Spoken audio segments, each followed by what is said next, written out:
Hi guys, so I've realized that lately I haven't really been updating you guys with the happenings of my life on this channel. And so because I know that you guys know that I love Apple so very much because it is my second favorite company ever, I thought it would be a great idea to update you guys on the last few months of my life by the Apple products I've managed to buy. And oh boy, there's quite a few of them. So let's get started, eh? So let's begin back in September when I was still finishing the final semester of my media degree, where I managed to procure an iPhone 7 Plus on launch day, largely because I wanted the rose gold version and it's 2016 and rose gold isn't a thing anymore, but still I was excited enough to make an unboxing video of it. And as expected, it is quite possibly the best phone I have ever had. With 256 gigs of space, I am pretty certain that I will never ever run out of space on the thing. The stereo speakers it has is perfect for watching copious amounts of well, YouTube. And thanks to the iPhone 7's newfound waterproofness, I have found a great new fondness for washing my phone under the tap, which confused my Twitter followers for some odd reason.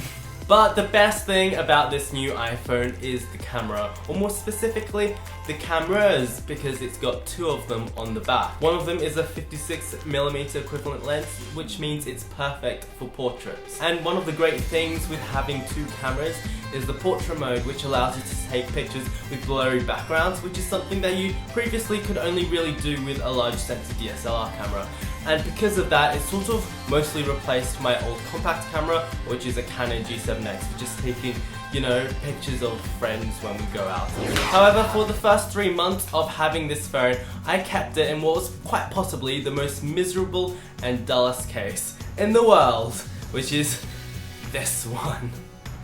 As you guys might know, I do love my phone cases quite a lot, so it did hurt sort of only being able to use this for a long portion of my time with my new phone. And I stuck with this cheap one because I was waiting for this one to arrive. It is called the Mod 3 Radius, and in my opinion, it is quite possibly the most beautiful case I have ever seen. Unfortunately though, I pre-ordered it the first day it was available, and it was delayed and delayed and delayed until I got it last week, and to be honest, I think it is my favorite case that I've ever had now. Would I recommend this case though to someone else? Probably not. Why is that the case, you might ask? Well, it does have one or two slight problems. Firstly, I'll state the obvious, well, it doesn't protect your phone very much. It sort of covers the corners slightly, but that's it really. Secondly, it is made out of aluminium, which means it is really light, but unfortunately it is chromed, which means that it is really soft and scratches very, very easily. In fact, sometimes I feel like I need a case for this case, which probably isn't the best feeling you would hope for when you have a case. In fact, this case is so delicate that it actually came scratched in the box, but you know, it took so long to arrive that I didn't want to send it back, and yeah. Another small problem this case has is that it actually works to reduce your phone's reception, which is really annoying. As you can see, it does cover the phone's antennas a little bit, and because of that I am seeing 3G most of the time instead of 4G, and yeah, that isn't great, is it? And lastly, this case was ridiculously expensive. In fact, it probably costs like twice as much as the next most expensive case I've ever bought. It cost 150 Australian dollars including delivery, which means that I could have had 15 of these cases or one of these. Which one do I pick? One of these, obviously. And one more thing, a few of you guys have said on Twitter that this case looks a little, let's say, unusual. However, despite all of the Mod 3 Radius's problems, I do think that this is the only case which actually improves the look of the phone. And I guess you do have to make a few sacrifices for style. That's what I tell myself. So back to the iPhone 7 Plus, and you guys might remember that it doesn't have a headphone jack. And because of that, I couldn't really use the old headphones that I had without an annoying adapter. And because of that, I decided to buy these Bose SoundSport wireless earphones, because I've had a few Bose products in the past and they've all been pretty good. While Bose products traditionally haven't had the best sound quality, they're usually well made and their warranty is really, really good. So I ordered these practically on the same day as my iPhone, and unfortunately they did take a while to arrive because there was a recall. However, they've all been fixed and they've worked great for me so far. When they did arrive, however, I was a bit disappointed because I had ordered the blue version and they gave me the black one. They did apologize, but personally I do actually think this was a happy accident because the blue ones would have looked utterly ridiculous on me. One of the problems with these earphones, however, does become really obvious the moment you put them on. And it is that they do stick out of your ears a fair bit and make one look a little bit silly. And they also come in one of the ugliest cases I have ever seen. However, despite all of that, I'm really impressed with the sound quality on these for Bluetooth sports earphones. They could sound a little bit more crisp as they do sound a little bit muddy, but at least the bass isn't totally overwhelmingly hideous like they are on Beats or Jaybird's earphones. However, if you do find these Bose earphones a little bit too expensive or ugly, there is an alternative because my brother recently managed to get these, and you probably know what they are. These are Apple AirPods. Yeah, I do quite enjoy doing that. And let's face it, despite all of the memes that people have made about these AirPods, they do look slightly better than the Bose ones. And while they are very beautiful and easy to pair with your phone, the sound quality is really tinny in comparison to the Bose.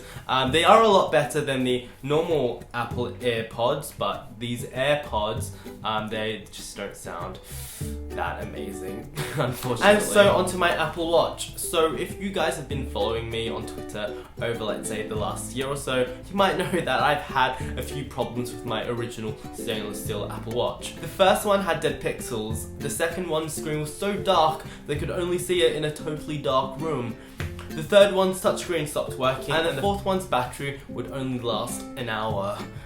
On a good day. Sick of seeing my little irritating face, probably. After the fourth one's battery kept dying, instead of replacing it with a refurbished model, Apple decided to give me a brand new watch. In fact, it wasn't just a new watch, it was the updated Series 2 version in the space black with a link bracelet, as in the really expensive one.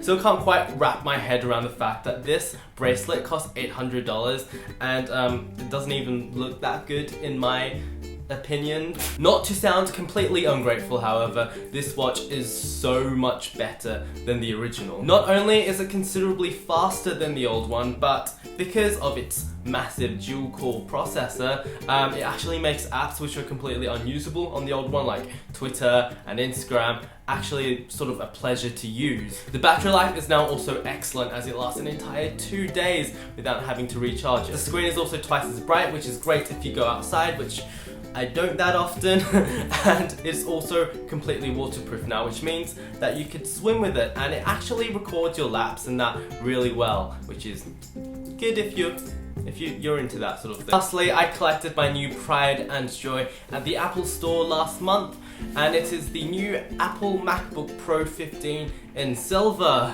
So I've had my old MacBook Pro since I was in high school, which means it's now really properly old, and although it's still quite fast and the battery lasts long enough, I thought I deserved an upgrade because I finished my degree and people usually celebrate after doing that.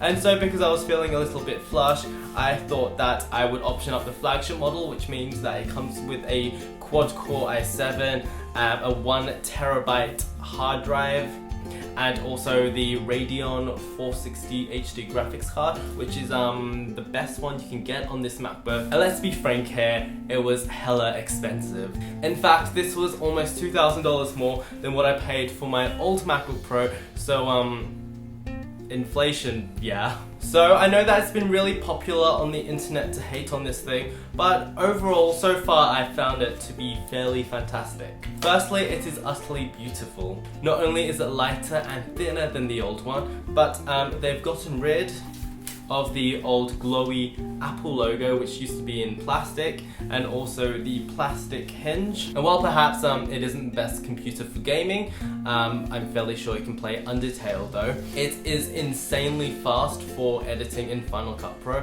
which is what I do literally all the time. I found the new butterfly key keyboard to be really great.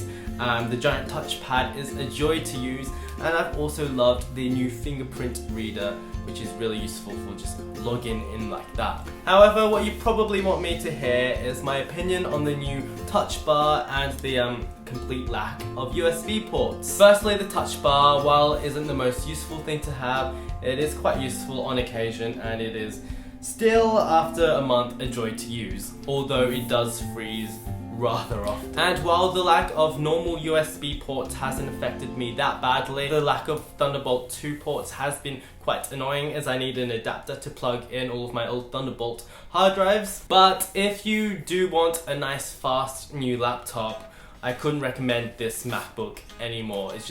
It's fantastic, and I'd recommend that you pay a little bit more to get one of these over, let's say, a Dell or an Acer or something like that. And also, on another note, you might have noticed this little red thing on the bottom of my laptop.